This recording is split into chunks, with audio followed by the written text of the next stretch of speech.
ನಮಸ್ಕಾರ. ಕಮಲಂ ಆಯುರ್ವೇದ ವಿಶೇಷ ಕಾರ್ಯಕ್ರಮಕ್ಕೆ ಸ್ವಾಗತ. ನಾನು ದಿವ್ಯಶ್ರೀ ದಾಸ್. ಆರೋಗ್ಯವೇ ಭಾಗ್ಯ ಅಂತ ಹೇಳ್ತೀವಿ, ಆದರೆ ಬದಲಾಗ್ತಾ ಇರುವಂತಹ ನಮ್ಮ ಜೀವನದ ಶೈಲಿ ಹಾಗೂ ಆಹಾರದ ಪದ್ಧತಿಯಿಂದ ಇತ್ತೀಚಿನ ದಿನಗಳಲ್ಲಿ ಆರೋಗ್ಯದ ಸಮಸ್ಯೆ ಅನ್ನೋದು ಏರಿಕೆಯಾಗ್ತಾ ಇದೆ. ಬಹಳ ಪ್ರಮುಖವಾಗಿ ಸೋರಿಯಾಸಿಸ್ ಮತ್ತು ವಿಟಿಲಿಗೋ ಸಮಸ್ಯೆ ಜನರನ್ನ ಹೆಚ್ಚಾಗಿ ಕಾಡ್ತಾ ಇದೆ. ಹಾಗಾದ್ರೆ ಸೋರಿಯಾಸಿಸ್ ಅಂದ್ರೆ ಏನು, ಜೊತೆಗೆ ವಿಟಿಲಿಗೋ ಅಂತಂದ್ರೆ ಏನು, ಯಾವೆಲ್ಲ ಕಾರಣಗಳಿಂದ ಈ ಸಮಸ್ಯೆ ಬರುತ್ತೆ, ಜೊತೆಗೆ ಆಯುರ್ವೇದದಲ್ಲಿ ಇದಕ್ಕೆ ಯಾವ ರೀತಿಯಂತಹ ಚಿಕಿತ್ಸಾ ವಿಧಾನ ಇದೆ ಅಂತ ಹೇಳಿ ತಿಳಿಸಿಕೊಡಲು ಕಮಲಂ ಆಯುರ್ವೇದ ಮಲ್ಟಿ ಸ್ಪೆಷಾಲಿಟಿ ಕ್ಲಿನಿಕ್ನ ತಜ್ಞ ವೈದ್ಯರಾಗಿರುವಂತಹ ಡಾಕ್ಟರ್ ಸ್ನೇಹ ಅವರು ನಮ್ಮ ಜೊತೆಗಿದ್ದಾರೆ. ಸೊ ಬನ್ನಿ ಅವರನ್ನ ಕಾರ್ಯಕ್ರಮಕ್ಕೆ ವೆಲ್ಕಮ್ ಮಾಡೋಣ. ನಮಸ್ತೆ ಡಾಕ್ಟರ್, ಕಾರ್ಯಕ್ರಮಕ್ಕೆ ಸ್ವಾಗತ. ಡಾಕ್ಟರ್, ನಾನು ಹೇಳ್ತಾ ಇದ್ದೆ ಇತ್ತೀಚಿನ ದಿನಗಳಲ್ಲಿ ಸೋರಿಯಾಸಿಸ್ ಅಂಡ್ ವಿಟಿಲಿಗೋ ಸಮಸ್ಯೆ ಹೆಚ್ಚಾಗ್ತಾ ಇದೆ. ಹಾಗಾಗಿ ನಾವು ಮೊದಲನೇದಾಗಿ ಸೋರಿಯಾಸಿಸ್ನ ಕುರಿತಂತೆ ಮಾತನಾಡ್ತಾ ಹೋಗೋಣ. ಸೋರಿಯಾಸಿಸ್ ಅಂದ್ರೆ ಏನು, ಯಾವೆಲ್ಲ ಪ್ರಮುಖ ಕಾರಣಗಳಿಂದ ಸೋರಿಯಾಸಿಸ್ ಸಮಸ್ಯೆ ಜನರನ್ನ ಕಾಡ್ತಾ ಇದೆ? ಸೋರಿಯಾಸಿಸ್ ಅಂದರೆ ಇದು ಒಂದು ಕೆಟ್ಟ ಒಂದು ಚರ್ಮದ ಕಾಯಿಲೆ ಅಂತ ನಾನು ಹೇಳ್ಬೋದು. ಸೋರಿಯಾಸಿಸಲ್ಲಿ ಇದು ಫಸ್ಟ್ ಒಂದು ಭಯಂಕರವಾದಂಥ ಚರ್ಮದ ಕಾಯಿಲೆ.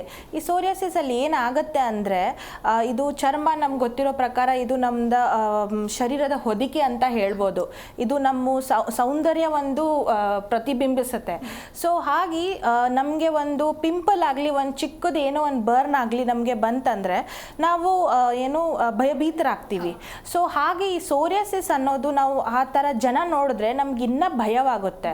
ಸೊ ಸೋರಿಯಾಸಿಸ್ ಅಲ್ಲಿ ಏನಾಗುತ್ತೆ ಅಂದರೆ ಒಂದು ಚರ್ಮ ಡ್ರೈ ಆಗಿ ಒಂದು ಥಿಕ್ ಲೀಷನ್ಸ್ ಆಗಿ ಒಂದು ಕೆರಿತಾ ಫುಲ್ ಕೆರಿತಾ ಇರುತ್ತೆ. ಅದು ಒಂದು ಕೆರಿತದ ಮುಖಾಂತರ ಆಗತ್ತೆ. ಸೊ ಇಲ್ಲಿ ಫಸ್ಟು ಸೋರಿಯಾಸಿಸ್ ಅಂದರೆ ಏನು ಅಂದರೆ ನಾವು ಜನ ನೋಡಿದ ತಕ್ಷಣ ಗೊತ್ತಾಗತ್ತೆ ಅದು ಎಷ್ಟು ಕಷ್ಟವಾದ ಹಿಂಸೆವಾದದ್ದು ಅಂತ. ಇಲ್ಲಿ ಸೋರಿಯಾಸಿಸಲ್ಲಿ ಏನಾಗುತ್ತೆ ಅಂದರೆ ಇದು ಒಂದು ಆಟೋ ಇಮ್ಯೂನ್ ಡಿಸೀಸ್ ಅಂತ ಹೇಳ್ತೀವಿ. ಸೋರಿಯಾಸಿಸ್ಸು ಆಟೋ ಇಮ್ಯೂನ್ ಅಂದರೆ ಏನಾಗುತ್ತೆ ಅಂದರೆ ನಮ್ಮ ಬಾಡಿಯಲ್ಲಿ ಒಂದು ಡಿಫೆನ್ಸ್ ಮೆಕ್ಯಾನಿಸಮ್ ಅಂತ ಇರುತ್ತೆ. ಇವಾಗ ನಮ್ಮ ದೇಶಕ್ಕೆ ಒಂದು ಡಿಫೆನ್ಸ್ ಅಂತ ಹೇಳಿ ನಮ್ಮ ಸೋಲ್ಜರ್ಸು, ನಮ್ಮ ಸೈನಿಕರು ನಮಗೆ ಕಾಪಾಡ್ತಾರೆ. ಹಾಗೆ ನಮ್ಮ ದೇಹದಲ್ಲೂ ಒಂದು ಆಟೋ ಇಮ್ಯೂನ್ ಡಿಸೀಸ್ ಆಗುತ್ತೆ ಅಂದರೆ ಏನಾಗುತ್ತೆ ಅಂದರೆ ನಮ್ಮ ದೇಹದ ಡಿಫೆನ್ಸ್ ಮೆಕ್ಯಾನಿಸಮ್ ನಮ್ಮದೇ ಆಗಿ ವಿರುದ್ಧ ದಾಳಿ ಮಾಡೋಕ್ಕೆ ಸ್ಟಾರ್ಟ್ ಮಾಡುತ್ತೆ. ಸೊ ಇಲ್ಲಿ ನಮ್ಮ ದೇಹದಲ್ಲಿ ಜೀವಕೋಶಗಳು ಇರುತ್ತೆ. ಸೊ ಇದು ನಾವು ಸೆಲ್ಸ್ ಅಂತ ಹೇಳ್ತೀವಿ.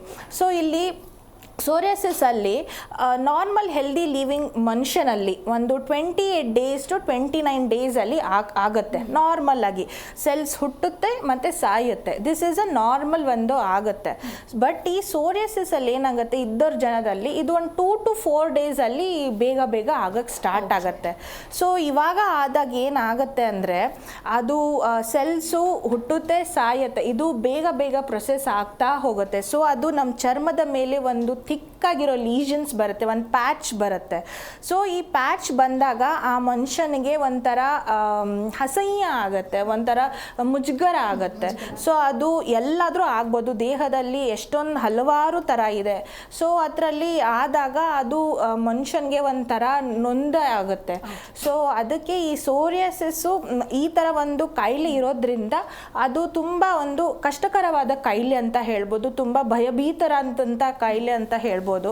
ಸೊ ಇದು ಒಂಥರ ಸೋರಿಯಾಸಿಸ್. ಓಕೆ ಡಾಕ್ಟರ್, ಸೋರಿಯಾಸಿಸ್ ಅಂದ್ರೆ ಏನು ಅಂತ ಹೇಳಿ ತಿಳಿಸ್ಕೊಟ್ಟಿದ್ದೀರಾ, ಜೊತೆಗೆ ಯಾವೆಲ್ಲ ಕಾರಣಗಳಿಂದ ಸೋರಿಯಾಸಿಸ್ ಬರುತ್ತೆ ಅಂತ. ಇನ್ನು ಸೋರಿಯಾಸಿಸ್ ಸಮಸ್ಯೆ ಇದೆ ಅಂತ ಹೇಳಿ ಕಂಡುಹಿಡಿಯೋದು ಹೇಗೆ, ಅಂದ್ರೆ ಅದಕ್ಕೆ ಇರುವಂತಹ ಸಿಂಪ್ಟಮ್ಸ್ಗಳ ಕುರಿತಂತೆ ತಿಳಿಸಿಕೊಡೋದಾದ್ರೆ? ಸೋರಿಯಾಸಿಸ್ಸು ಮೊದಲನೇ ಆದಂಥ ಕಾರಣ, ಒಂದು ಫಸ್ಟ್ ಕಾಸ್ ಅಂತ ಹೇಳ್ಬೋದಂದರೆ ಜೆನೆಟಿಕ್ ಅಥವಾ ಹೆರಿಡಿಟ್ರಿ ಅಂತ ಹೇಳ್ಬೋದು. ನಮಗೆ ಯಾರಾದರೂ ನಮ್ಮ ಪೇರೆಂಟ್ಸ್ ಆಗಲಿ ಅಥವಾ ನಮ್ಮ ಫ್ಯಾಮಿಲಿಲಿ ಯಾರಿಗೋ ಒಬ್ರಿಗೆ ಆಗಿದ್ದರೆ ಸೊ ಆವಾಗ ನಮಗೆ ಇದು ಸೋರಿಯಾಸಿಸ್ ಬರೋದು ತುಂಬ ಸುಲಭವಾದಂಥ ಕಾರಣ ಅಂತ ಹೇಳ್ಬೋದು. ಮತ್ತು ಅದು ಅಲ್ಲದೆ ಇನ್ ಕೇಸು ನೆಕ್ಸ್ಟ್ ಬಂದುಬಿಟ್ಟು ನಮ್ಮ ಲೈಫ್ ಸ್ಟೈಲ್, ನಮ್ಮ ಆಹಾರ ವಿಹಾರ ಇರ್ಬೋದು. ನಮ್ಮ ಆಯುರ್ವೇದದಲ್ಲಿ ನಾವೇನು ಹೇಳೋದಂದರೆ ವಿರುದ್ಧ ಆಹಾರ ಪದ್ಧತಿ ಅಂತ ಹೇಳ್ತೀವಿ. ಏನಂದರೆ ಇವಾಗ ಆಪೋಸಿಟ್ ಗುಣಗಳು, ಇವಾಗ ಒಂದು ಆಹಾರದ ಒಂದು ಗುಣ ಇದ್ದರೆ ಇನ್ನೊಂದು ಆಹಾರದ ಇನ್ನೊಂದು ಗುಣ. ಸೊ ಯಾವಾಗ ಇವೆರಡು ಗುಣಗಳನ್ನು ಮಿಕ್ಸ್ ಮಾಡಿ ತಗೊತೀವಿ. ಇತ್ತೀಚಿನ ಕಾಲದಲ್ಲಿ ನಾವು ಇದನ್ನು ಜಂಕ್ ಫುಡ್ ಅಂತ ಹೇಳ್ಬೋದು. ಜಂಕ್ ಫುಡಲ್ಲಿ ಇದು ಕಾಂಬಿನೇಷನ್ ಆಫ್ ಫುಡ್ಡು ಸರಿಗಿರೋದಿಲ್ಲ. ಸೊ ಆವಾಗ ಏನಾಗುತ್ತೆ ಅಂದರೆ ಇದು ನಮ್ಮ ಬಾಡಿಯಲ್ಲಿ ಟಾಕ್ಸಿನ್ಸ್ ಬಿಲ್ಡ್ ಆಗುತ್ತೆ. ಇದು ಒಂದು ಕಾರಣ ಆಯಿತು. ಆಮೇಲೆ ಹೆಚ್ಚದಾಗಿ ಇದು ready to eat food use ಮಾಡೋದು, ಪ್ರಿಸರ್ವೇಟಿವ್ಸ್ ಇರುವಂಥ ಫುಡ್ ಯೂಸ್ ಮಾಡೋದು, ಆಮೇಲೆ ತುಂಬ ದಿನ ಒಂದು ಸಲ ಮಾಡಿರೋ ಅಡುಗೆನ ಪದೇ ಪದೇ ಅದೇ ರೀಹೀಟ್ ಮಾಡಿ ಮಾಡಿ ಯೂಸ್ ಮಾಡುವಂಥ ಆಹಾರವನ್ನು, ಅದಾಗದಲ್ಲದೆ ಮತ್ತು ಇದು ನಮಗೆ ಹಸಿವು ಆಗೋಕ್ಕಿಂತ ಮುಂಚೆನೇ ಊಟ ಮಾಡೋದು, ಇನ್ನು ಹೊಟ್ಟೆ ಹಸಿವು ಆಗಿರಂಗಿಲ್ಲ ಆವಾಗಲೇ ಊಟ ತಗೊಳ್ಳೋದು, ಇಲ್ಲಾಂದರೆ ಪದೇ ಪದೇ ಊಟ ತಗೊಳ್ಳೋದು, ಊಟ ಮಾಡಿರ್ತಾರೆ ಒಂದು ಅರ್ಧ ಗಂಟೆಗೆ ಮತ್ತೆ ಏನೋ ತಗೊಳ್ಳೋದು, ಇದೆಲ್ಲ ಏನಾಗುತ್ತೆ ಅಂದರೆ ನಮ್ಮ ಆಮ ವಿಷ ಅಂತ ಹೇಳ್ತೀವಿ, ಟಾಕ್ಸಿನ್ಸ್ ಬಿಲ್ಡ್ ಆಗುತ್ತೆ. ಸೊ ಈ ಟಾಕ್ಸಿನ್ಸ್ ಯಾವಾಗ ಬಿಲ್ಡ್ ಆಗುತ್ತಾ, ಸೊ ಆವಾಗ ಇದು ನಮ್ಮ ಆಟೋಇಮ್ಯೂನ್ ಪ್ಯಾಥಾಲಜಿಗೆ ಕಾಂಟ್ರಿಬ್ಯೂಟ್ ಆಗುತ್ತೆ. ಸೊ ಇವಂದು ಅವರು ಒಂದು ಫ್ಯಾಮ್ಲಿಲಿ ಯಾರೂ ಇಲ್ಲ, ನಮ್ಮ ಜೀವನ ಶೈಲಿ ಚೆನ್ನಾಗಿದೆ ಅಂತ ಹೇಳ್ತಾ ಬಂದ್ರೂ ಇದು ಎಲ್ಲೋ ಒಂದು ಕಡೆ ಕಾಂಟ್ರಿಬ್ಯೂಟ್ ಆಗುತ್ತೆ. ಮೂರನೇದಾಗಿ ನಾನು ಸ್ಟ್ರೆಸ್ ಅಂತ ಹೇಳ್ತೀವಿ. ಸ್ಟ್ರೆಸ್ಸು ಇತ್ತೀಚೆಗೆ ದಿನದಲ್ಲಿ ಸ್ಟ್ರೆಸ್ಸು ತುಂಬ ಆಗಿದೆ. ನಮ್ಮ ನಿದ್ರೆ ಮಾಡೋ ಪ್ಯಾಟರ್ನು ಸರಿಗಿಲ್ಲ, ಲೇಟಾಗಿ ಮಲಗೋ ಅಭ್ಯಾಸ ಜಾಸ್ತಿ ಆಗಿಬಿಟ್ಟಿದೆ. ಅದು ಯಾವುದೋ ಹಲವಾರು ಕಾರಣಗಳಿಂದ ಆಗುತ್ತೆ. ಸೊ ಇವಾಗ ಅದರಿಂದ ಸ್ಟ್ರೆಸ್ ಬರುತ್ತೆ. ಮತ್ತು ಇನ್ನೊಂದು ಏನು ಹೇಳ್ತೀನಿ ಅಂದರೆ, ಸೋರಿಯಾಸಿಸ್ ಬಂದುಬಿಟ್ಟು ಇದು ಶಾರೀರಿಕವಾಗಿ ಮಾನಸಿಕವಾಗಿ ಎರಡೂ ಕಡೆಯಿಂದ ಬರುವಂಥ ಕಾಯಿಲೆ ಇದು. ಸೊ ಸೋರಿಯಾಸಿಸ್ ಒಂದು ನಾವು ಸೈಕೋಸೊಮ್ಯಾಟಿಕ್ ಡಿಸೀಸ್ ಅಂತ ಹೇಳ್ತೀವಿ. ಸೊ ಇಲ್ಲಿ ಏನಾಗುತ್ತೆ ಅಂದರೆ, ಸೋರಿಯಾಸಿಸ್ಸು ನಮಗೆ ಶಾರೀರಿಕವಾಗಿ ನೊಂದ್ಬಿಡುತ್ತೆ. ಅದು ಚರ್ಮ ನಮ್ಮದು ಶರೀರದ ಹೊದಿಕೆ ಅಂತ ಹೇಳ್ತೀವಿ. ಸೊ ಅದು ಯಾವಾಗ ಅದು ಎಫೆಕ್ಟ್ ಆಗುತ್ತಾ, ಅದು ಮೆಂಟಲಿನೂ ಡಿಸ್ಟರ್ಬ್ ಆಗ್ತಾನೆ ಜನ. ಸೊ ಅದಕ್ಕೆ ಅಂದರೆ ಏನಂದರೆ, ನಾರ್ಮಲ್ ಆಗಿ ಇವಾಗ ಎಲ್ಲೋ ಆಫೀಸ್ ಆಗಲಿ, ಒಂದು ವರ್ಕ್ ಪ್ಲೇಸ್, ಸೊ ಮನೇಲಾಗಲಿ ಅದು ತುಂಬ ಮುಜುಗರ ಪಡುವಂಥ ಪರಿಸ್ಥಿತಿ ಆಗತ್ತೆ. ಸೊ ಇದು ಹಲವಾರು ಕಾರಣ ಆಗತ್ತೆ. ಸೊ ಇದು ಸೋರಿಯಾಸಿಸ್ ಬಂದ್ಬಿಟ್ಟು ನಮ್ಮ ಶಾರೀರಿಕನೂ ಎಫೆಕ್ಟ್ ಆಗುತ್ತೆ, ನಮ್ಮ ಮಾನಸಿಕ ಸ್ಥಿತಿಯನ್ನು ಎಫೆಕ್ಟ್ ಆಗುತ್ತೆ. ಓಕೆ ಡಾಕ್ಟರ್, ಇನ್ನು ಸೋರಿಯಾಸಿಸ್ ಕುರಿತಂತೆ ತಿಳಿಸ್ಕೊಡ್ತಾ ಇದ್ದೀರಾ. ಇನ್ನು ವಿಟಿಲಿಗೋ ಸಮಸ್ಯೆ ಅಂತ ಹೇಳಿದ್ರೆ ಏನು, ಯಾವೆಲ್ಲ ಪ್ರಮುಖ ಕಾರಣಗಳಿಂದ ಇದು ಬರುತ್ತೆ, ಜೊತೆಗೆ ಇದರ ಸಿಂಪ್ಟಮ್ಸ್ಗಳ ಬಗ್ಗೆ ತಿಳಿಸಿಕೊಡೋದಾದ್ರೆ?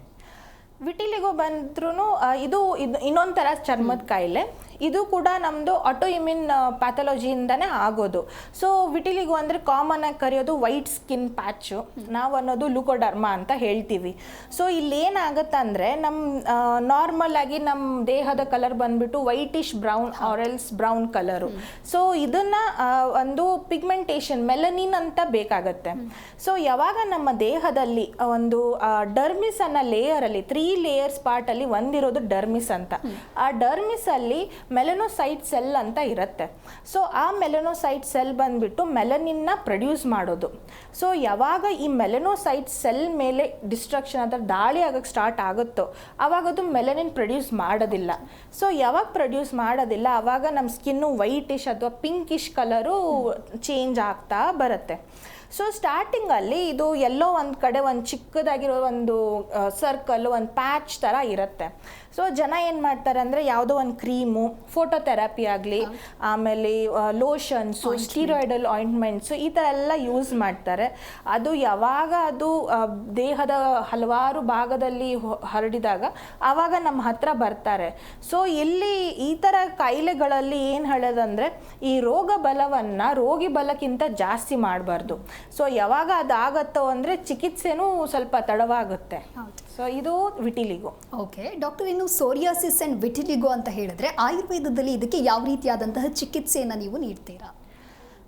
ಸೋರಿಯಾಸಿಸ್ ಮತ್ತು ವಿಟಿಲಿಗೋಗೆ ನಾವು ಜನರಲಿ ಫಸ್ಟು ಒಂದು ಮೆಂಟಲ್ ಸಪೋರ್ಟು, ಹೆದರಬಾರ್ದು ಜನ. ಇದು ಏನೇ ಬಂದ್ರೂ ಒಂದು ಫ್ಯಾಮ್ಲಿ ಕಡೆಯಿಂದ ಸಪೋರ್ಟ್ ಇರಬೇಕು, ಒಂದು ಅವ್ರ ಎನ್ವಿರಾನ್ಮೆಂಟ್, ಒಂದು ಫ್ರೆಂಡ್ಲಿ ಎನ್ವಿರಾನ್ಮೆಂಟು, ಒಂದು ಸಪೋರ್ಟಿವ್ ಎನ್ವಿರಾನ್ಮೆಂಟ್ ಇರಬೇಕು. ಯಾಕಂದರೆ ಇದು ಒಂದು ತುಂಬ ಮುಜುಗರ, ಆಮೇಲೆ ತುಂಬ ಭಯ ಪಡುವಂಥ ಇದು ಸಮಸ್ಯೆ ಇದು. ಸೊ ಇಲ್ಲಿ ನಮ್ಮದ್ರಲ್ಲಿ ನಾವು ಪಂಚಕರ್ಮ ಚಿಕಿತ್ಸೆ ಮಾಡ್ತೀವಿ. ಇದರಲ್ಲಿ ನಾವು ಮುಖ್ಯವಾಗಿ ಶೋಧನ ಚಿಕಿತ್ಸೆ ಮಾಡ್ತೀವಿ. ಯಾಕಂದರೆ ಮುಂಚೆ ಹೇಳಿರೋ ಪ್ರಕಾರ ಈ ವಿರೋಧ ಆಹಾರ ಆಗಲಿ, ನಮ್ಮ ಆಹಾರ ಶೈಲಿ ಆಗಿ ಅದರಿಂದ ಎಲ್ಲ ಏನಾಗುತ್ತೆ, ನಮ್ಮ ಬಾಡಿಯಲ್ಲಿ ಟಾಕ್ಸಿನ್ಸ್ ಬಿಲ್ಡ್ ಆಗುತ್ತೆ. ಸೊ ಈ ಟಾಕ್ಸಿನ್ಸನ್ನು ತೆಗಿಯೋದಕ್ಕೆ ನಾವು ಶೋಧನ ಕ್ರಿಯೆ ಅಂದರೆ ಡಿಟಾಕ್ಸಿಫಿಕೇಷನ್ ಅಂತ ಮಾಡೋದು. ಸೊ ಇಲ್ಲಿ ನಮ್ಮ ಬಾಡಿಯಲ್ಲಿ ಅಕ್ಯುಮುಲೇಟೆಡ್ ಆಗಿರೋಂಥ ದೋಷಗಳು ಅದನ್ನು ವಮನ ಅಂದರೆ ವಾಂತಿ ಮುಖಾಂತರ ಆಗಲಿ, ಇಲ್ಲ ಅಂದರೆ ಈ ಇರೋ ದೋಷವನ್ನು ಬೇದಿ ಮುಖಾಂತರ ಅಂದರೆ ವಿರೇಚನವಾಗಿ ಆಗಿ. ಸೊ ಈ ಥರ ನಾವು ಮನುಷ್ಯನ ನೋಡಿಬಿಟ್ಟು ಪೇಷಂಟ್ನ ನೋಡಿಬಿಟ್ಟು ನಾವು ಚಿಕಿತ್ಸೆ ಕೊಡ್ತೀವಿ. ಮತ್ತು ನೆಕ್ಸ್ಟು ಈ ಸ್ಟ್ರೆಸ್ ಫ್ಯಾಕ್ಟರು ಆಗಿರತ್ತಲ್ಲ, ಸೋರಿಯಾಸಿಸಿಂದ ಸ್ಟ್ರೆಸ್ಸು ಅಥವಾ ಸ್ಟ್ರೆಸ್ಸಿಂದ ಸೋರಿಯಾಸಿಸ್ಸು. ಸೊ ಈ ಥರ ಚಿಕಿತ್ಸೆಗೆ ತಕ್ರಧಾರ ಅಂತ ಮಾಡ್ತೀವಿ, ಅವ್ರಿಗೆ ತುಂಬ ಚೆನ್ನಾಗಿ ರಿಸಲ್ಟ್ ಬರುತ್ತೆ. ಸೊ ಈ ಪಂಚಕರ್ಮ ಎರಡೂ ಇದರಲ್ಲಿ ಮಾಡ್ತೀವಿ. ಅಂದರೆ ಬೇರೆ ಹಲವಾರು ಚಿಕಿತ್ಸೆ ಇದೆ, ಪೇಷಂಟ್ದ ಬಲವನ್ನು, ರೋಗದ ಬಲವನ್ನು ನೋಡಿಬಿಟ್ಟು ನಾವು ಕೊಡೋದು ಇಲ್ಲಿ. ಓಕೆ ಡಾಕ್ಟರ್, ಇನ್ನು ಸೋರಿಯಾಸಿಸ್ ಅಂತ ಬಂದಾಗ ಸಾಕಷ್ಟು ಜನಕ್ಕೆ ಪ್ರಾರಂಭದಲ್ಲಿ ಇದು ಗೊತ್ತಾಗೋದಿಲ್ಲ, ಸೋರಿಯಾಸಿಸ್ ಅಂತ ಹೇಳಿ. ಸೊ ನೆಗ್ಲೆಕ್ಟ್ ಮಾಡೋದಕ್ಕೆ ಶುರು ಮಾಡ್ತಾರೆ. ಸೊ ಈ ಸಮಸ್ಯೆ ಸಿವಿಯರ್ ಆದಾಗ ಏನೆಲ್ಲ ಕಾಂಪ್ಲಿಕೇಶನ್ನ ಫೇಸ್ ಮಾಡಬೇಕಾಗತ್ತೆ? ಫಸ್ಟ್ ಆಫ್ ಆಲು ನಮಗೆ ಸೋರಿಯಾಸಿಸ್ ಅಂದರೆ ಏನು, ಎಕ್ಸಿಮಾ ಅಂದರೆ ಏನು, ಒಂದು ಫಂಗಲ್ ಇನ್ಫೆಕ್ಷನ್ ಏನು ಅಂತ ಹೇಳಿ ನಮಗೊಂದು ಐಡಿಯಾ ಇರಬೇಕು. ಸೋರಿಯಾಸಿಸ್ ಅಂದರೆ ಏನಾಗುತ್ತೆ ಅಂದರೆ ಒಂದು ಪ್ಯಾಚ್ ಇರುತ್ತೆ, ಅದು ಬ್ಲ್ಯಾಕಿಶ್ ಆಗಿರುತ್ತೆ, ಒಂದು ಸಿಲ್ವರಿ ಲೈನು.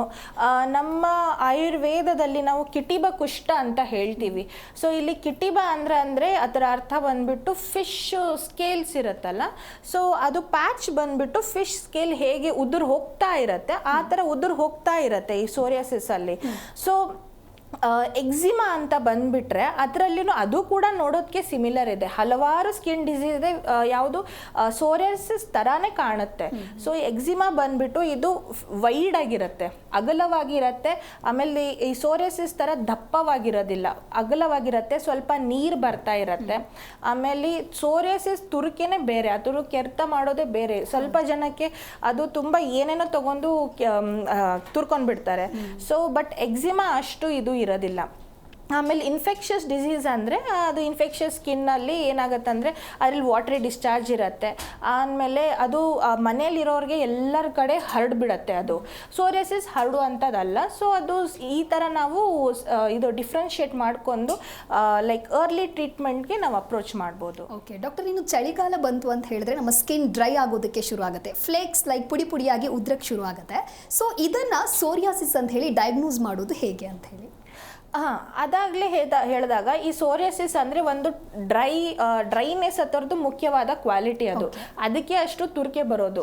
ಸೊ ಈ ವಿಂಟರ್ ಸೀಸನ್ನು ಅಥವಾ ಚಳಿಗಾಲಲ್ಲಿ, ಮಳೆಗಾಲಲ್ಲೂ ಏನಾಗುತ್ತೆ ಅಂದರೆ ವೆದರೇ ಡ್ರೈ ಆಗಿರುತ್ತೆ, ನಾರ್ಮಲ್ ಸ್ಕಿನ್ ಕೂಡ ಅದು ಡ್ರೈ ಆಗಿ ಆಗ್ತಾ ಇರುತ್ತೆ. ಸೊ ಸೋರಿಯಾಸಿಸ್ ಅಂದರೆ ಇನ್ನೂ ಡ್ರೈನೆಸ್ ಜಾಸ್ತಿ ಆಗುತ್ತೆ. ಸೊ ಅದಕ್ಕೆ ಆ ಸೀಸನಲ್ಲಿ ವೆದರ್ ಚೇಂಜ್ ಆಗಿರೋ ಕಾರಣದಿಂದ ಅದರಲ್ಲೂ ಕೂಡ ನಮಗೆ ಡ್ರೈನೆಸ್ ಜಾಸ್ತಿ ಆಗುತ್ತೆ. ಎಕ್ಸಿಮಾ ಅಲ್ಲಿ ಡ್ರೈನೆಸ್ ಇರುತ್ತೆ, ಇಲ್ಲಂತಲ್ಲ, ಬಟ್ ಅದರಲ್ಲಿ ಏನಾಗುತ್ತೆ ಅಂದರೆ ಅದ್ರ ಜೊತೆ ವಾಟ್ರಿ ಟೈಪ್ ಡಿಸ್ಚಾರ್ಜ್ ಬರುತ್ತೆ. ಸೋರಿಯಾಸಿಸ್ ಅಲ್ಲಿ ಅದು ಬರಲ್ಲ. ಸೋರಿಯಾಸಿಸ್ ಅಲ್ಲಿ ಅದು ಇಲ್ಲಿ ಜಾಯಿಂಟ್ಸ್ ಮೇಲೆ ಆಗೋದು ಮುಖ್ಯವಾಗಿ. ಸೊ ಈ ಎಲ್ಬೋ ಜಾಯಿಂಟ್ ಆಗಲಿ, ನೀ ಜಾಯಿಂಟ್ಸು ಅದೆಲ್ಲ ಆಗುತ್ತೆ. ಯಾವಾಗ ಜಾಯಿಂಟ್ಸ್ ಇವಾಗ ಹಿಂಗೆ ಫ್ಲೆಕ್ಸ್ ಮಾಡ್ತಾರೋ ಅವಾಗ ಅದು ಉದುರು ಬೀಳುತ್ತೆ. ಎಕ್ಸಿಮಾ ಆ ಥರ ಆಗೋದಿಲ್ಲ. ಆಮೇಲೆ ಉದುರು ಬಿದ್ದಾದ್ಮೇಲೆ ಅವ್ರಿಗೆ ಬ್ಲೀಡಿಂಗ್ ಆಗುತ್ತೆ. ಸೊ ಎಷ್ಟು ತುರ್ಕೆ ಮಾಡಿದ್ರು ಅವ್ರಿಗೆ ಸಮಾಧಾನ ಅನ್ನೋದು ಸಿಗೋದಿಲ್ಲ. ಸೊ ಇದೆಲ್ಲ ನಾವು ಸೋರಿಯಾಸಿಸ್ ಅಲ್ಲಿ ಕಂಡು ಬರ್ತೀವಿ. ಇನ್ಫೆಕ್ಷಸ್ ಡಿಸೀಸ್ ಅಂದರೆ ಸಾಧಾರಣವಾಗಿ ಮನೆಯಲ್ಲಿ ಬಟ್ಟೆ ಅದೆಲ್ಲ ಮಿಕ್ಸ್ ಆಗುತ್ತೆ. ಸೊ ಅದರಿಂದ ಮನೆ ಜನಗಳಿಗೂ ಹರಡುತ್ತೆ. ಸೊ ಇದು ಇನ್ಫೆಕ್ಷಸ್ ಅಂತ ಅನ್ಕೋಬಹುದು. ಸೊ ಇದು ಡಿಫರೆಂಟ್. ಡಾಕ್ಟರ್, ಇನ್ನು ಸಾಕಷ್ಟು ಜನಕ್ಕೆ ಒಂದು ಗೊಂದಲ ಇರುತ್ತೆ, ಸೋರಿಯಾಸಿಸ್ ಸಮಸ್ಯೆ ಅಂತ ಹೇಳಿದ್ರೆ ಇದು ಲೈಫ್ ಟೈಮ್ ಡಿಸೀಸಾ ಅಥವಾ ಸರಿಯಾದ ಸಮಯಕ್ಕೆ ಆಯುರ್ವೇದ ಚಿಕಿತ್ಸೆ ಪಡೆದುಕೊಂಡ್ರೆ ಇದರಿಂದ ಗುಣಮುಖರಾಗಬಹುದಾ ಅಂತ ಹೇಳಿ ಡಾಕ್ಟರ್? ಹೌದು, ನಮ್ಮ ಆಯುರ್ವೇದ ಚಿಕಿತ್ಸೆಯಿಂದ ಗುಣಮುಕ್ತ ಆಗ್ತಾರೆ. ಇದು ಏನಂದರೆ ಫಸ್ಟ್ ಆಫ್ ಆಲು ಯಾವಾಗ ಇನಿಷಿಯಲ್ ಸ್ಟೇಜಲ್ಲಿ ಇರ್ತಾರೆ ಆವಾಗ ಅಂದರೆ ಮೈಲ್ಡು, ಮಾಡ್ರೇಟ್, ಸಿವಿಯರ್ ಅಂತ ತಗೊತೀವಿ. ಸೊ ಮೈಲ್ಡ್ ಅಂದರೆ ಜಸ್ಟ್ 2 ಎಲ್ಬೋ ಜಾಯಿಂಟ್ಸಿಗೆ ಇರುತ್ತೆ ಅಥವಾ 2 ಮಂಡಿಗೆ ಇರಬಹುದು. ಸೊ ಮಾಡ್ರೇಟ್ ಅಂದರೆ ಹೊಟ್ಟೆ ಇನ್ವಾಲ್ವ್ ಆಗುತ್ತೆ. ಸೊ ಈ ಥರ ಸಿವಿಯರ್ ಅಂದರೆ ಫುಲ್ ದೇಹ ಭಾಗದಲ್ಲಿ ಇರುತ್ತೆ. ಸೊ ಯಾವಾಗ ಜಸ್ಟ್ 1 ಪ್ಯಾಚು 2 ಪ್ಯಾಚ್ ಇದ್ದಾಗಲೇ ಆವಾಗಲೇ ಕರೆಕ್ಟಾಗಿರೋ ವೈದ್ಯರಿಗೆ ಅವರು ಕನ್ಸಲ್ಟ್ ಮಾಡಿದ್ರೆ ಅವಾಗ ನಾವು ಕೊಡುವ ಚಿಕಿತ್ಸದಲ್ಲಿ ನಾನು ಅವಾಗಲೇ ಹೇಳಿದಾಗ ನಮ್ಮ ಪಂಚಕರ್ಮ ಚಿಕಿತ್ಸೆಯಿಂದ ಆಲ್ಮೋಸ್ಟ್ ಒಂದು 70 to 80% ಅವರು ಫುಲ್ ಕ್ಯೂರ್ ಆಗಿಬಿಡ್ತಾರೆ. ಸೊ ಇನ್ನು ಮಿಕ್ಕಿದ್ದು ಒಂದು 20% ಅವರು ಇಂಟರ್ನಲ್ ಮೆಡಿಸಿನ್ಸ್ ತೊಗೊಂಡ್ಬಿಟ್ಟು ಅವ್ರಿಗೆ ವಾಸಿ ಆಗತ್ತೆ. ಬಟ್ ಯಾವಾಗ ಅದು ಜಾಸ್ತಿ ಹರಡುತ್ತೋ ಅವಾಗ ಏನು ಮಾಡ್ತೀವಂದರೆ ಒಂದು ಸೆಟ್ ಆಫ್ ಶೋಧನ ಅಂದರೆ ಡಿಟಾಕ್ಸಿಫಿಕೇಶನ್ ಕೊಡ್ತೀವಿ. ಆಫ್ಟರ್ 2 to 3 months ಅದನ್ನೇ ಪ್ರೊಸೆಸ್ ಮತ್ತೆ ರಿಪೀಟ್ ಮಾಡ್ತೀವಿ. ಸೊ ರಿಪೀಟ್ ಮಾಡಿದಾಗ ಅದು ಅವ್ರಿಗೆ ಮುಂಚೆ ಥರ ಕ್ಲಿಯರ್ ಸ್ಕಿನ್ ಬರುತ್ತೆ. ಸೊ ಈ ಥರ ಎಷ್ಟೊಂದು ಪೇಷಂಟ್ಸ್ ನೋಡಿದ್ದೀವಿ ನಾವು. ಸೊ ಇದರಿಂದ ತುಂಬ ಗುಣಮುಕ್ತ ಆಗುತ್ತೆ. ಓಕೆ ಡಾಕ್ಟರ್, ಆಗಲೇ ಹೇಳ್ತಾ ಇದ್ರಿ ಸೋರಿಯಾಸಿಸ್ ಜೊತೆಗೆ ವಿಟಿಲಿಗೋ ಸಮಸ್ಯೆ ಜನರನ್ನ ಕಾಡ್ತಾ ಇದೆ ಅಂತ ಹೇಳಿದ್ರೆ ನಮ್ಮ ಲೈಫ್ ಸ್ಟೈಲ್ ಪ್ರಮುಖವಾಗಿರುವಂತಹ ಕಾರಣ ಅಂತ ಹೇಳಿ. ಸೊ ನಮ್ಮ ಜೀವನ ಶೈಲಿಯನ್ನು ನಾವು ಯಾವ ರೀತಿ ಮಾಡಿಫಿಕೇಶನ್ ಮಾಡ್ಕೊಳ್ಬೇಕು, ಜೊತೆಗೆ ನಮ್ಮ ಆಹಾರದ ಕ್ರಮ ಫುಡ್ ಡಯಟ್ ಕುರಿತು ತಿಳಿಸೋದಾದ್ರೆ? ವಿಟಿಲಿಗೋ ಆಗಲಿ ಸೋರಿಯಾಸಿಸ್ ಆಗಲಿ ಒಂದು ಕಾಮನ್ ಫುಡ್ ಹ್ಯಾಬಿಟ್ಸ್ ನಾವು ಏನು ಕಲ್ಟಿವೇಟ್ ಮಾಡ್ಕೋಬೇಕಂದ್ರೆ, ಈ ಫಸ್ಟ್ ಆಫ್ ಆಲು ಈ ಜಂಕ್ ಈಟಿಂಗ್ ಹ್ಯಾಬಿಟ್ಸು, ಪ್ರಿಸರ್ವೇಟಿವ್ಸು ಮತ್ತು ಓವರ್ ಈಟಿಂಗು ಇದೆಲ್ಲ ಅವಾಯ್ಡ್ ಮಾಡಬೇಕು. ಆದಷ್ಟು ನಾವು ಹೆಲ್ದಿ ಫುಡ್ ಹ್ಯಾಬಿಟ್ಸ್ ಅಂದರೆ ಫ್ರೆಶ್ಲಿ ಕುಕ್ಡ್ ಫುಡ್ಡು, ಆಮೇಲೆ ಇದು ಸೊಪ್ಪುಗಳು ತಗೊಳ್ಳೋದಾಗಲಿ, ಅವಾಯ್ಡ್ ಮಾಡಬೇಕಾದ ತರಕಾರಿ ಅಂದರೆ ಈ ಬದನೆಕಾಯಿ, ಗ್ರೀನ್ ಚಿಲ್ಲೀಸು ಈ ಥರ ಎಲ್ಲ ಅವಾಯ್ಡ್ ಮಾಡಬೇಕು. ಮಿಲ್ಕ್ ಪ್ರಾಡಕ್ಟ್ಸು, ಮೊಸರು ಇದೆಲ್ಲ ತುಂಬ ಕಾಂಟ್ರಿಬ್ಯೂಟ್ ಮಾಡುತ್ತೆ. ಆಮೇಲೆ ಹೆವಿಯಾಗಿ ಡೈಜೆಸ್ಟ್ ಆಗುವಂಥ ಫುಡ್ಡು ಅಂದರೆ ನಮ್ಮ ಡೈಜೆಷನ್ ಸಿಸ್ಟಮ್ಗೆ ತುಂಬ ಹೆವಿ ಆಗಬಾರ್ದು, ಸ್ವಲ್ಪ ಲೈಟ್ ಆಗಿರೋ ಫುಡ್ಡನ್ನು ತಗೊಳ್ಳೋದು. ಸೊ ಈ ಥರ ಎಲ್ಲ ಅವರು ಮಾಡ್ಕೊಂಡು ಬಂದರೆ ಅದು ಬಂದಿರೋ ಡಿಸೀಸ್ನ ಅವಾಯ್ಡ್ ಮಾಡಿಸುತ್ತೆ, ಮುಂದೆ ಸ್ಪ್ರೆಡ್ ಆಗೋದು. ಇಲ್ಲ ಅಂದರೆ ಅದು ಇನ್ನು ಏನು ಬರೋದಿದೆ, ಇನ್ ಕೇಸ್ ಅವ್ರಿಗೆ ಹೆರಿಡಿಟ್ರಿ ಇದು ಇತ್ತಂದರೆ, ಒಂದು ಹಿಸ್ಟ್ರಿ ಇತ್ತಂದರೆ ಅವ್ರಿಗೆ ಇದು ಬರೋದು ತಡೆಯುತ್ತೆ. ಸೊ ಇದು ವಿಟಿಲಿಗೋ ಆಗಲಿ ಅಥವಾ ಸೋರಿಯಾಸಿಸ್ ಆಗಲಿ, ಇದನ್ನು ತಡೆಯೋದಕ್ಕೆ ಈ ಥರ ಹೆಲ್ದಿ ಲೈಫ್ ಸ್ಟೈಲ್ ನಾವು ಲೀಡ್ ಮಾಡಿದ್ರೆ that will be helpful. Okay doctor, ಇನ್ನು ಸೋರಿಯಾಸಿಸ್ ಅಂತ ಬಂದಾಗ ಏನಾದರೂ ಪರ್ಟಿಕ್ಯುಲರ್ ಏಜ್ ಫ್ಯಾಕ್ಟರ್ ಅಂತ ಇದೆಯಾ? ಜೊತೆಗೆ ರೀಸೆಂಟ್ ಸ್ಟಡೀಸ್ನ ಪ್ರಕಾರ ಯಾರಲ್ಲಿ ಇದು ಹೆಚ್ಚು ಕಂಡು ಬರ್ತಾ ಇದೆ ಅಂತ ಹೇಳಿ? ಸೋರಿಯಾಸಿಸ್ಸು ಅದಕ್ಕೆ ಏಜ್ ಲಿಮಿಟ್ ಅಂತ ಏನಿಲ್ಲ. ನಾವು ಒಂದು 5 months ಮಗುವಿಂದ ಒಂದು 70-80 yearsವರೆಗೂ ಬರುತ್ತೆ. ಇವ್ರಿಗೆ ಬರುತ್ತೆ, ಮೇಲ್ಗೆ ಬರುತ್ತೆ, ಫೀಮೇಲ್ಗೆ ಬರುತ್ತೆ ಅಂತ ಏನೂ ಇಲ್ಲ, ಅದು ಯಾರಿಗಾದರೂ ಬರ್ಬೋದು ಅದು. ಓಕೆ ಡಾಕ್ಟರ್, ಇನ್ನು ಸೋರಿಯಾಸಿಸ್ ಆ್ಯಂಡ್ ವಿಟಿಲಿಗೋ ಅಂತ ನೋಡಿದಾಗ ರಿಯಕರೆನ್ಸ್ ಪ್ರಮಾಣ ಎಷ್ಟಿರುತ್ತೆ, ಜೊತೆಗೆ ಯಾವಾಗ ಇರುತ್ತೆ ಅಂತ ಹೇಳಿ? ಸೋರಿಯಾಸಿಸಲ್ಲಿ ಏನಾಗುತ್ತೆ ಅಂದರೆ, ಫಸ್ಟ್ ಆಫ್ ಆಲ್ ಅವರು ಪಥ್ಯವನ್ನು ಫಾಲೋ ಮಾಡಬೇಕು. ಸೋರಿಯಾಸಿಸ್ ಪೇಷಂಟಲ್ಲಿ ಏನಾಗುತ್ತೆ ಅಂದರೆ ಅವ್ರಿಗೊಂದು ಅದು ಪಥ್ಯ ಫಾಲೋ ಮಾಡುವಂಥ ಒಂದು ಕೆಪಾಸಿಟಿ ಮೀರಿ ಹೋಗ್ಬಿಡುತ್ತೆ. ಯಾಕಂದರೆ ಇದು ಡಿಸೀಸ್ ಹೇಗಿದೆ ಅಂದರೆ, ಅವರು ಇದು ಹಾಲಿನ ಪದಾರ್ಥ, ಮೊಸರು, ಎಸ್ಪೆಷಲಿ ಈ ನಾನ್ ವೆಜಿಟೇರಿಯನ್ಸ್ಗೆ ತುಂಬ ಕಷ್ಟ ಆಗುತ್ತೆ. ಇನ್ ಕೇಸ್ ಅವರು ಪಥ್ಯವನ್ನು ಫಾಲೋ ಮಾಡ್ತಾ ಹೋದರೆ, ನಮ್ಮ ಆಯುರ್ವೇದ ಚಿಕಿತ್ಸಾ ಇಯರ್ಲಿ ಒನ್ಸ್ ಆದರೂ ಡಿಟಾಕ್ಸಿಫಿಕೇಷನ್ ಮಾಡ್ತಾ ಹೋದರೆ ಅವರು ಬರುವಂಥ ಕಾಯಿಲೆ ಅದು ತಡಿಬೋದು. ಆಮೇಲೆ ಮತ್ತೆ ಬಂದಿರೋ ಕಾಯಿಲೆನ ಅವರು ಸ್ಪ್ರೆಡ್ ಅವ್ರ ಬಾಡಿಯಲ್ಲಿ ಸ್ಪ್ರೆಡ್ ಆಗ್ಲಾರ್ದಂಗೆ ಅವರು ನೋಡ್ಕೋಬಹುದು. ಯಾಕಂದರೆ ನಾವು ಯೂಶ್ವಲಿ ನಮ್ಮ ಪೇಷಂಟ್ಸ್ಗೆ ಏನು ರೆಕಮೆಂಡ್ ಮಾಡ್ತೀವಿ ಅಂದ್ರೆ, ಫಸ್ಟ್ ಬಂದ ತಕ್ಷಣ ಅವ್ರಿಗೆ ಒಂದು ಡಿಟಾಕ್ಸಿಫಿಕೇಷನ್ ಇರುತ್ತೆ. ಅದಾದ್ಮೇಲೆ 3 to 4 months ಅವ್ರ ದೇಹದ ಇಮ್ಯುನಿಟಿ ಪ್ರಕಾರ ಹೇಗೆ ರೆಸ್ಪಾಂಡ್ ಮಾಡ್ತಾರೆ ಅದು ನೋಡಿಬಿಟ್ಟು ನಾವು ಔಷಧವನ್ನು ಕೊಡ್ತೀವಿ. ಅದಾದ್ಮೇಲೆ ಇನ್ ಕೇಸ್ ಅವ್ರಿಗೆ ಮತ್ತೆ ಬೇಕಂದ್ರೆ ಪುನಃ ಶೋಧನ ಮಾಡ್ತೀವಿ ನಾವು. ಮತ್ತೆ ಇನ್ನೊಂದು ರೌಂಡ್ ಮಾಡಾದ್ಮೇಲೆ ಅವಾಗ 80% ಹೀಲ್ ಆಗ್ತಾರೆ ಅವರು. ಈ ಪ್ರೊಸೆಸ್ನ at least once in a year ಮಾಡಬೇಕು. ಇದು ಮಾಡಿದ್ರೆ ರೀಅಕರೆನ್ಸ್ ರೇಟು ತುಂಬ ಕಡಿಮೆ ಆಗುತ್ತೆ. ಎಷ್ಟೊಂದು ಜನ ಪಥ್ಯ ಫಾಲೋ ಮಾಡ್ಕೊಂಡು ಈ ಶೋಧನ ಕ್ರಮವನ್ನು ಮಾಡ್ತಾ ಹೋದರೆ ಅವ್ರಿಗೆ ಲೀಷನ್ಸ್ ಕೂಡ ಬರೋದಿಲ್ಲ. ಸೊ ಇದು ಒಂದು ಕ್ಯೂರಬಲ್ಗಿಂತ ಕಂಟ್ರೋಲೇಬಲ್ ಡಿಸೀಸ್ ಅಂತ ನಾನು ಹೇಳ್ತೀನಿ. ಸೊ ಯಾಕಂದ್ರೆ ಇದು ಇರೋದು ಪಥ್ಯವನ್ನು ಫಾಲೋ ಮಾಡೋದು, ಅವರ ಆಹಾರ, ಅವರು ಇರೋ ಒಂದು ಜೀವನ ಶೈಲಿವನ್ನ ಅವರು ಕಂಟ್ರೋಲ್ ಮಾಡ್ಕೋಬೇಕು. ಯಾಕಂದ್ರೆ ಅವ್ರ ವೆಲ್ ಬೀಯಿಂಗ್ಗೋಸ್ಕರ ಇದು ಇರೋದು. ಸೊ ಇದು ಮಾಡ್ತಾ ಹೋದರೆ, ಮತ್ತೆ ನಮ್ಮ ಶೋಧನ ಕರ್ಮ, ನಮ್ಮ ಔಷಧಿಯನ್ನು ಸೇವಿಸ್ತಾ ಹೋದರೆ ಇದು ಚೆನ್ನಾಗಿ ರಿಸಲ್ಟ್ ಬರುತ್ತೆ. ಓಕೆ ಡಾಕ್ಟರ್, ಇನ್ನು ಸೋರಿಯಾಸಿಸ್ ಅಂತ ಬಂದಾಗ ಯಾವುದಾದ್ರೂ ಟೈಪ್ಸ್ಗಳಿದೆಯಾ, ಅಥವಾ ಆ ವಿಧಗಳಲ್ಲಿ ಯಾವುದು ಮೋಸ್ಟ್ ಡೇಂಜರಸ್ ಒನ್ ಅಂತ ಹೇಳ್ಬೋದು? ಸೋರಿಯಾಸಿಸಲ್ಲಿ ಮೋಸ್ಟ್ ಕಾಮನ್ ಆಗಿ ನಮಗೆ ಕಂಡು ಬರೋದು ಅಂದರೆ scalp psoriasis. So scalp psoriasis ಅಂದರೆ ತುಂಬ ಜನ ಡ್ಯಾಂಡ್ರಫ್ಗೆ ಅದು ಕನ್ಫ್ಯೂಸ್ ಮಾಡ್ಕೊಂಡು ಬಿಡ್ತಾರೆ. ಇಲ್ಲಿ ಸಾಧಾರಣವಾಗಿ ನಾನು ಏನು ಹೇಳೋದಂದರೆ, ಡ್ಯಾಂಡ್ರಫ್ ಅಂದರೆ ಜಸ್ಟ್ ಫ್ಲೇಕ್ಸ್ ಉದುರ್ತಾ ಇರುತ್ತೆ. ಬಟ್ ಇಲ್ಲಿ ಸ್ಕ್ಯಾಲ್ಪ್ ಸೋರಿಯಾಸಿಸ್ ಬಂದಾಗ ಒಂದು ₹1 ಕಾಯಿನ್ ಶೇಪ್ ಅಷ್ಟು ರೌಂಡ್ ಪ್ಯಾಚಸ್ ಇರುತ್ತೆ ನಮ್ಮ ಸ್ಕ್ಯಾಲ್ಪಲ್ಲಿ. ಸೊ ಅದ್ರ ಜೊತೆಗೆ ದಪ್ಪವಾಗಿರೋ ಫ್ಲೇಕ್ಸು. ನಾನು ಅವಾಗಲೇ ಫಸ್ಟ್ ಹೇಳಿರೋ ಪ್ರಕಾರ, ಯಾವಾಗ ನಮ್ಮದು ಇದು ಆಟೋ ಇಮ್ಯೂನ್ ಪ್ಯಾಥಾಲಜಿ ಸ್ಟಾರ್ಟ್ ಆಗೋದು ದಪ್ಪ ಆಗುತ್ತೆ, ಯಾವಾಗ ಅದು 2 to 3 days ಆಗುತ್ತೆ ಲೈಫ್ ಸ್ಪ್ಯಾನು. ಸೊ ಆ ಥರನೇ ಸ್ಕ್ಯಾಲ್ಪಲ್ಲಿ ದಪ್ಪ ಆಗಕ್ಕೆ ಸ್ಟಾರ್ಟ್ ಆಗುತ್ತೆ. ಈ ಭಾಗದಲ್ಲೆಲ್ಲ, ಕಿವಿ ಹಿಂದ್ಗಡೆ ಭಾಗ, ಸ್ಕ್ಯಾಲ್ಪ್ ಎಡ್ಜ್ ಭಾಗದ ಎಲ್ಲ ದಪ್ಪ ಆಗುತ್ತೆ. ಯಾವಾಗ ಅವ್ರು ಕೋಮ್ ಮಾಡ್ತಾರೆ ತುಂಬಾ ಸಿಕ್ಕಾಪಟ್ಟೆ ನೋವು ಆಗುತ್ತೆ. ಅದು ಯಾವಾಗ ಕಿತ್ತೋಗುತ್ತೆ ಅವಾಗ ಬ್ಲೀಡ್ ಆಗೋ ಚಾನ್ಸಸ್ ಇರುತ್ತೆ. ತುಂಬಾ ಸಿಕ್ಕಾಪಟ್ಟೆ ಹೇರ್ ಫಾಲ್ ಇರುತ್ತೆ. ಸೊ ಇದೆಲ್ಲ ಸ್ಕ್ಯಾಲ್ಪ್ ಸೋರಿಯಾಸಿಸ್. ನೆಕ್ಸ್ಟ್ ಬಂದ್ಬಿಟ್ಟು ತುಂಬ ಕಾಮನ್ ಆಗಿ ನೋಡೋದಂದರೆ ಪ್ಲೇಗ್ ಸೋರಿಯಾಸಿಸ್ ಫುಲ್ ಬಾಡಿ ಮೇಲೆ ಇರುತ್ತೆ. ಒಂದು ಫಿಶ್ಶಿನ ಚರ್ಮ ಪ್ರಕಾರ ಅದು ಹೇಗೆ ಸುಲಿತಾ ಇರುತ್ತೆ ಆ ಥರ ಸುಲಿತಾ ಇರುತ್ತೆ ಅದು. ಆಮೇಲೆ ತುಂಬ ಕೆರ್ತಾ ಇರುತ್ತೆ. ಸ್ವಲ್ಪ ಜನ ಹೇಳ್ತಾರೆ ಅವರು ನೈಫ್ ತೊಗೊಂಡ್ಬಿಟ್ಟು ಕೆರ್ಕೊತಾರೆ ಅಂತ. ಅದು ಬ್ಲೀಡ್ ಆದ್ರೂ ಅವ್ರಿಗೆ ಅದು ಸಮಾಧಾನ ಅನ್ನೋದು ಇರೋದಿಲ್ಲ ಅವ್ರದ್ರಲ್ಲಿ. ಸೊ ನೆಕ್ಸ್ಟ್ ಬಂದ್ಬಿಟ್ಟು ಪಾಲ್ಮೋ ಪ್ಲಾಂಟರ್ ಅಂತ ಹೇಳೋದು. ಪಾಲ್ಮೋ ಅಂದರೆ ಈ ಕೈ ಹಸ್ತದಲ್ಲಿ ಇರೋದು. ಇಲ್ಲಿ ಕ್ರ್ಯಾಕ್ಸ್ ಆಗತ್ತೆ, ಕ್ರ್ಯಾಕ್ಸ್ ಆಗಿ ದಪ್ಪ ದಪ್ಪ ಲೀಷನ್ಸ್ ಆಗುತ್ತೆ, ಬ್ಲ್ಯಾಕಿಶ್ ಕಲರು. ಆಮೇಲೆ ಬ್ಲೀಡ್ ಆಗತ್ತೆ ಇದು. ಆಮೇಲೆ ಪ್ಲಾಂಟರ್ ಅಂದ್ರೆ ಪಾದ ಕೆಳಗಡೆ ಭಾಗ, ಅಲ್ಲೂ ದಪ್ಪ ಆಗಿ ಕ್ರ್ಯಾಕ್ಸ್ ಆಗಿ ಬ್ಲೀಡ್ ಆಗೋ ಚಾನ್ಸಸ್ ಇರುತ್ತೆ. ಆಮೇಲೆ ತುಂಬಾ ಕೆರ್ದಿ ಆಮೇಲೆ ನಡೆಯಕ್ಕೆ ಕಷ್ಟ ಆಗತ್ತೆ.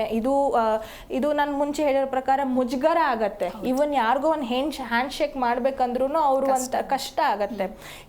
ಇದು ಕಮ್ಯುನಿಕೇಬಲ್ ಡಿಸೀಸ್ ಅಲ್ಲ, ಒಬ್ಬರಿಂದ ಒಬ್ರು ಹರಡಲ್ಲ ಇದು. ಅಂದ್ರೂ ಏನಾಗತ್ತೆ ಅಂದ್ರೆ ಜನ ನೋಡಿದ ತಕ್ಷಣ ಅವರು ಹಿಂಜರಿತಾರೆ ಒಂದು ಹ್ಯಾಂಡ್ ಶೇಕ್ಗೆ. ಸೊ ಇದು ಒಂಥರ ಆಯ್ತು. ಆಮೇಲೆ ಎರಿಥ್ರೆಮ್ಯಾಟಿಸ್ ಅಂತ ಹೇಳ್ತೀವಿ, ಫುಲ್ ಬಾಡಿಯಲ್ಲಿ ರೆಡ್ಡಿಶ್ ಕಲರ್ ಲೀಷನ್ಸ್ ಆಗತ್ತೆ, ನೋಡೋಕ್ಕೂ ಭಯ ಆಗತ್ತೆ ಅದು. ಸೊ ಈ ತರ ಹಲವಾರು ಸೋರಿಯಾಸಿಸ್ ಪ್ರಕಾರಗಳಿದೆ. ಓಕೆ ಡಾಕ್ಟರ್, ಇನ್ನು ಸೋರಿಯಾಸಿಸ್ ಸಮಸ್ಯೆ ಸಿವಿಯರ್ ಆದಾಗ ಆಯುರ್ವೇದದಿಂದ ಟ್ರೀಟ್ಮೆಂಟ್ ತಗೊಳ್ಳೋಣ ಅಂತ ಬರ್ತಾರೆ. ಅಂದರೆ ಇಷ್ಟು ದಿನ ಅವರು ಬೇರೆ ಟ್ರೀಟ್ಮೆಂಟನ್ನು ತಗೊಳ್ತಾ ಇರ್ತಾರೆ.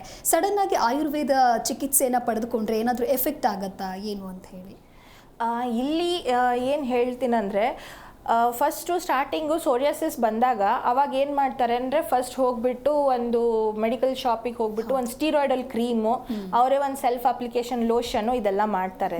ಸೊ ಮೋಸ್ಟ್ಲಿ ನಾವು ಕೇಳಿರೋ ಪ್ರಕಾರ ಪೇಷಂಟ್ಸ್ ಕಡೆಯಿಂದ ಯಾವಾಗ ಅವರು ಸ್ಟೀರಾಯ್ಡಲ್ ಕ್ರೀಮ್ಸ್ ಯೂಸ್ ಮಾಡ್ತಾರೆ ಆ moment within 2 to 3 days immediate ಆಗಿ ರಿಲೀಫ್ ಸಿಗುತ್ತೆ ಅವ್ರಿಗೆ.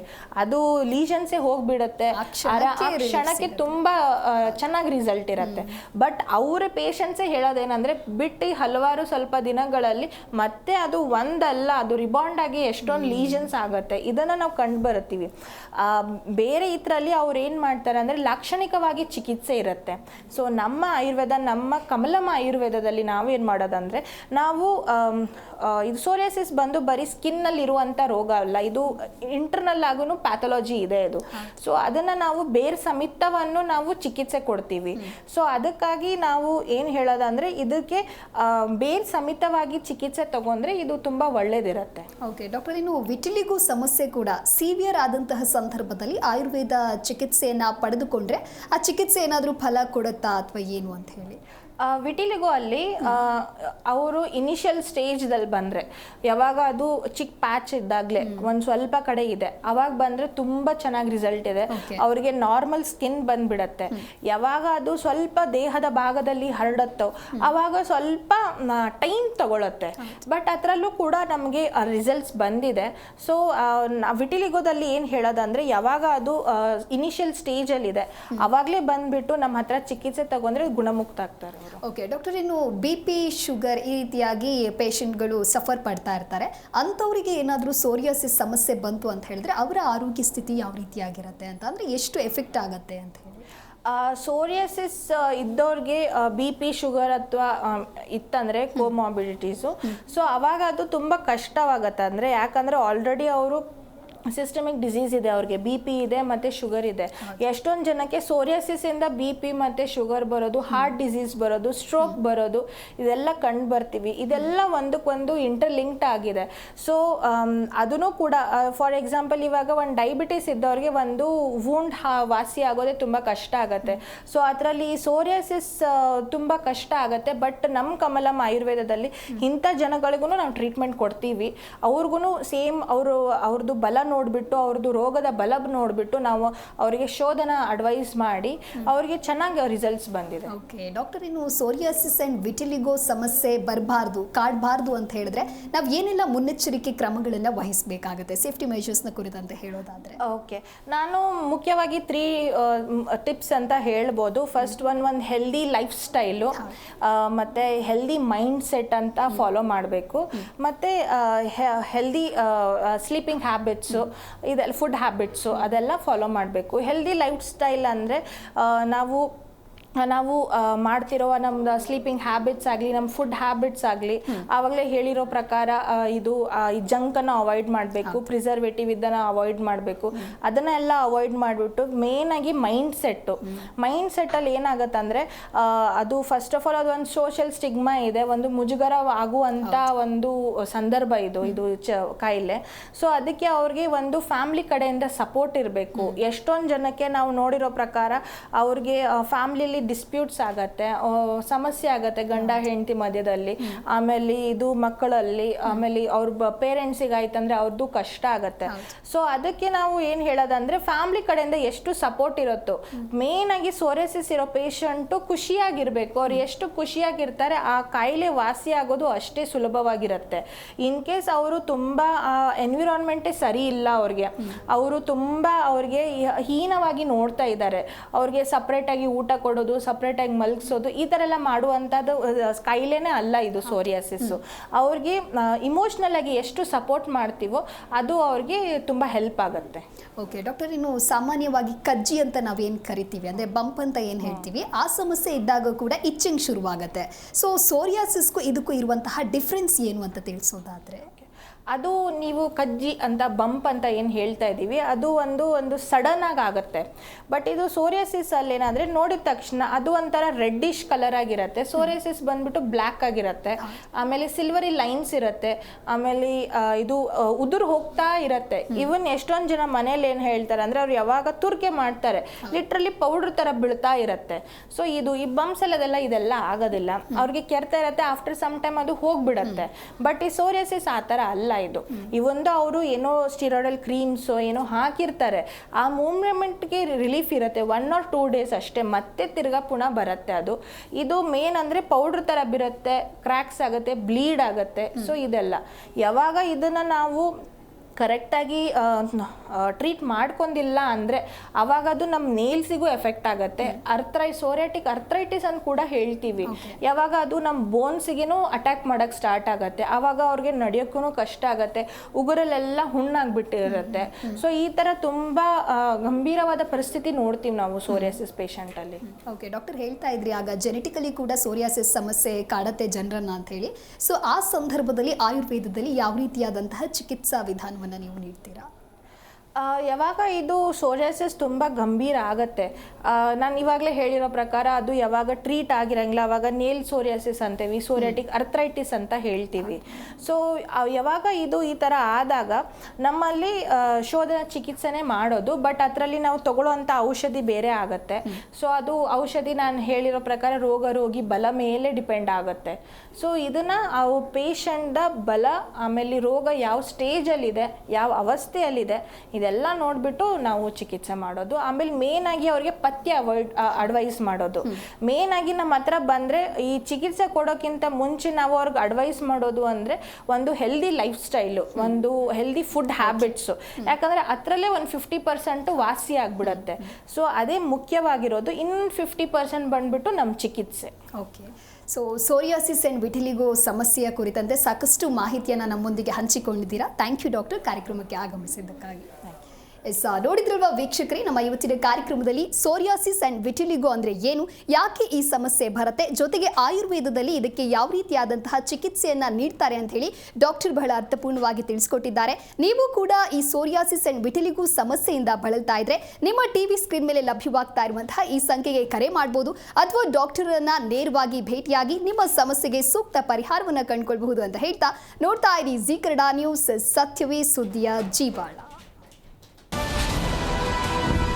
Kamalam Ayurveda multi speciality clinic, number 426/37, 56ನೇ ಕ್ರಾಸ್, 3ನೇ ಬ್ಲಾಕ್, ರಾಜಾಜಿನಗರ, ಬಾಟಾ ಶೋರೂಮ್ ಎದುರು, ಬೆಂಗಳೂರು 560010. ಹೆಚ್ಚಿನ ಮಾಹಿತಿಗಾಗಿ ಸಂಪರ್ಕಿಸಿ 9880926584.